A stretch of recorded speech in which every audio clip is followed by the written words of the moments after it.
Sa susunod, lalayo na ako. Bukod sa pambawing ice cream, ano pa yun? Noted, lalayo na po ako pag nagjo-joke po ako sa'yo ha.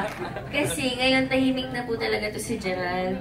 Tahimik na siya, quiet siya sa isang sulok. Pag dami na nagsasalita sa, ano niya, pupunta na po siya ng kotse. Mag-hibernate po siya doon pag maingay na kaming lahat. Siguro, ito naman, KG, siguro sign of aging. Kaedad lang kayo, no? Tigil. Kaedad lang tayo. Baka nag-internalize.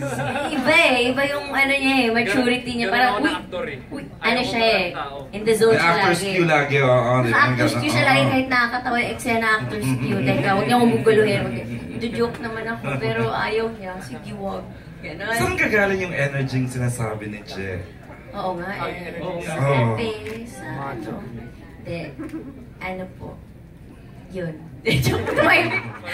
Kala mo kung ano, di ba? Saan ang galing? Siguro, ano, kasi ngayon gusto ko lagi may pinapatunayan ako sa sarili ko. Parang gusto ko, ay parang gawin ko nga to, kaya ko ba? Yung mga ganon. Kasi parang ayoko matira din sa comfort zone ko na ito lang yung kaya ko. Parang gusto ko yung more pa na habang bata ka pa, habang kaya mo pa, gawin mo na yung lahat ng gusto mo kasi hindi mo naman na mababalikan yun lahat. Tsaka ang daming mga opportunities na dumating, bakit hindi ko i-grab lahat sabay-sabay? Kasi hindi naman forever. Hindi naman forever may mga ganitong mga nangyayari. So bakit hindi mo na lang i-enjoy yung moment na ganyan? Tama.